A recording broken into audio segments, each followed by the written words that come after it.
সুরিয়া। নমস্কার সকলকে, সবাই কেমন আছো বলো? তো আমরা তো বেশ ভালো আছি ভগবানের আশীর্বাদে। তোমরা কেমন আছো অবশ্যই কমেন্টের মাধ্যমে জানিও। হ্যাঁ, প্রায় 1 মাসেরও বেশি সময় ধরে আমার চ্যানেলে কোনো ভিডিও আসছে না। তার কিছু রিজন রয়েছে, তো চলো সেটাই আজকে আগে বলি। দেখো, সবাই তো জানো, মানে সবাই কেন, যারা আমার ভিডিও দেখো তাদের উদ্দেশ্যে বলেছি, সবাই বোঝো যে আমার একটা ছোটো বাচ্চা রয়েছে, আবার ঘরের কাজকর্ম তো আছেই, তার সঙ্গে আবার ভিডিও যে আমি রেকর্ড করে বা শ্যুট করে রেখে দিলাম, আমি ছাড়লাম, হয়ে গেল। ব্যাপারটা কিন্তু এমন না। ভিডিও শ্যুট করতে হয়, ওটাকে আবার এডিট করতে হয়। তো এডিট করতে গিয়ে অনেক ঝামেলা, কোথাও ভয়েস অফ করতে হয়, কোথাও ভয়েস করতে হয়, তো অনেক কিছু। আবার ডেসক্রিপশন লেখা, ইউটিউবে যখন পোস্ট করব, আবার থাম্বনেল বানানো, তো অনেক হ্যাপা। তো কেউ যদি আমাকে হেল্প করতো আমি নিশ্চয়ই কন্টিনিউ করতাম। কেউ না, আমাকে হেল্প করার মতো কেউ নেই, আমাকে সমস্তটা করতে হয়। ওই জন্যে আমি ভাবছিলাম যে ভিডিও করব না। তো এখন আবার ভাবলাম না, ডিসিশানটা ভুল নিয়েছিলাম। তো ভিডিও কন্টিনিউ করা যেতে পারে।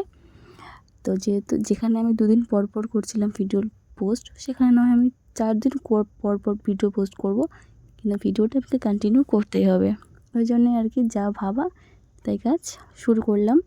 আর আজকের ভিডিওটা হচ্ছে আমার বাগানে কী কী সবজি রয়েছে সেগুলোই তোমাদেরকে দেখাবো। তো বিট গাছ কিছুক্ষণ আগে দেখলে, তো বিট কম বেশি সবাই চেনো। বিটটা এখন ছোট রয়েছে, কিছুদিন পর খাওয়ার উপযোগী হবে আর কি। আর এখানে রয়েছে সাদা শাক, এটাকে কি নাম বলে আমি জানি না। কেন বললাম সাদা বুঝলে? জানো কি, লাল শাকের মতো সেম দেখতে না, ওটাকে লাল শাক বলি। আর এটা সবুজ সবুজ বললাম না, ওই জন্য বললাম যে সাদা শাক। নাম জানলে অবশ্যই বলো আমাকে কমেন্টের মাধ্যমে। আর এখানে রয়েছে ধনেপাতা, দেখো কইটুকুনি সাইজ, এইটুকু সাইজ, তো কি সুন্দর গন্ধ, একদম সেই গন্ধ। তোমাদের কারোর প্রয়োজন হলে অবশ্যই আমাকে বলো। হ্যাঁ, বলো কেন বলছি, আমাদের বাড়িতে চলে এসো, দিয়ে দেবো একদম ফ্রিতে, বুঝলে তো? দেখো কত সুন্দর হয়েছে। এবছর না, এখনও শীত শীত এখন নেই বললেই চলে। তো আমাদের শীতের সবজি এখনও শেষ হয়নি বাগান থেকে। আসলে সবজির চাষটা না আমাদের একটু লেটে হয়ে গেছে এবছর, ওই জন্যে। আর এগুলো মূলো শাক ভেবে কেউ ধোকা খেও না, কারণ আমি তোমাদেরকে বলছি এগুলো মূলো শাক না, এগুলো হচ্ছে সর্ষে শাক। আমি পরে বুঝতে পেরেছি, ওই জন্যে আর কি তোমাদেরকে বলে দিলাম এগুলো সর্ষে শাক। এর থেকেই সর্ষে হয়ে সর্ষের তেল তৈরি হয়, বুঝলে সবাই? জানি, সকলে জানো, তবুও আমি বলছি। আর আয়ুষ তো দুষ্টুমি সারাক্ষণই করছে, চিল্লামিল্লি করছে, আমি ভিডিও করব, ও আসবে, ও করবে ভিডিও। তোকে কোনো মতো ম্যানেজ করে আমি ভিডিওটা এখন করছি। এগুলো কী গাছ বলো তো? তাড়াতাড়ি বলো, তাড়াতাড়ি বলবে তো, আমি বলার পর বললে কিন্তু একদমই হবে না। তো জানি সবাই পারবে, তো আমি বলে দিলাম এগুলো একটা পেঁয়াজ গাছ। তো এখন খুব ছোট ছোট রয়েছে, এগুলো আমার পিসি এনে দিয়েছিল। আমাদের এখানে না পেঁয়াজ চারাটা পাওয়া যায় না, ওই জন্যেই পরে বসানো হয়েছে। ওগুলো খুবই ছোট ছোট আছে, এখন একদমই পেঁয়াজ হালকা হালকা সবে মানে বসেছে। তা হয়ে যাবে আশা করি কিছুদিনের মধ্যেই। এখানে কিছুটা বেগুন গাছ রয়েছে, আর এপাশে কিছুটা বিট গাছও রয়েছে। আর এগুলো কী গাছ বলো তো? এগুলো হচ্ছে কপি গাছ, কপি না কপি কিছু একটা বলে। তো ওটাই, এগুলো বেশ বড় বড় হয়ে গেছে, একদম খাওয়ার উপযোগী হয়ে গেছে, কিন্তু তবুও আমরা খাচ্ছি না। কেন খাচ্ছি না? টাইম হচ্ছে না। কী বলবো, সবজি গাছ লাগিয়ে খাওয়ার টাইম হচ্ছে না।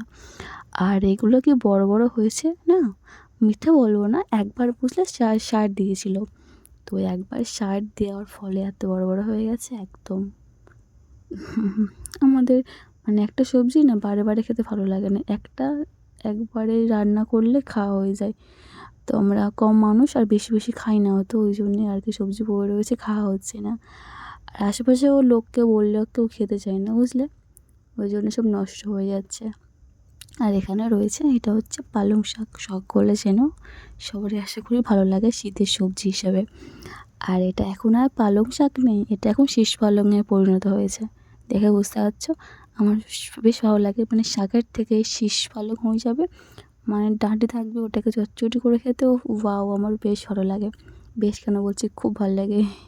আর এখানে টমেটো গাছের বুঝলে ফুল এসছে, মানে এবার টমেটো হবে। হ্যাঁ, আগের বছর তুলনায় টমেটোর গাছেরটা অনেকটা কম লাগানো হয়ে গেছে, তবুও কী বলো, মানে গাছ লাগালে তো হয় না, সেটাকে আবার জল দিতে হয়, সার দিতে হয়। তো বাবার তো টাইম নেই অত, আর আমিও পারবো না জল নিয়ে যে গাছ জল দেবো। কম হলে ঠিক আছে, বেশি গাছ তো অসুবিধা হয়। আর বিক্রি করলে ঠিক আছে, বিক্রিও তো আমরা করছি না, ঘরে খাবার জন্য যেটুকু হয় আর কি। আর এই তো এই 4-5টা মতো টমেটো গাছ, এতেই টমেটো হলে আমাদের হয়ে যাবে, তাই না? আর এখানে রয়েছে কিছুটা বেগুন গাছ, এগুলো বেশ বড় হয়ে গেছে। এইগুলো রয়েছে আমাদের জায়গার মধ্যে, আর ওই পাশের জায়গাটা হচ্ছে আমার পিসিদের। তো ওইখানে আর কি চাষ করা হয়েছে। পিসিরা এখন কেউ আসেনি, তো ওই জন্যে আর কি এখন বাবা ওখানে সবজি চাষ করছে। যখন আসবে তখন আর করবো না, তাই না? সহজ সিম্পল ব্যাপার। আর বেগুন গাছগুলোর মানে বেগুন গাছগুলো তো ফুল এসছে, কিছুদিনের মধ্যে বেগুন ধরবে। বেগুন পোড়া খেতে আমার খুব ভালো লাগে, জানো তো? তো তোমাদের কেমন লাগলো আজকের আমার এই বাগানের সবজি গাছের ভিডিওগুলো, অবশ্যই কমেন্টের মাধ্যমে জানিও। আজকে এইটুকুই, চলো টাটা সবাইকে।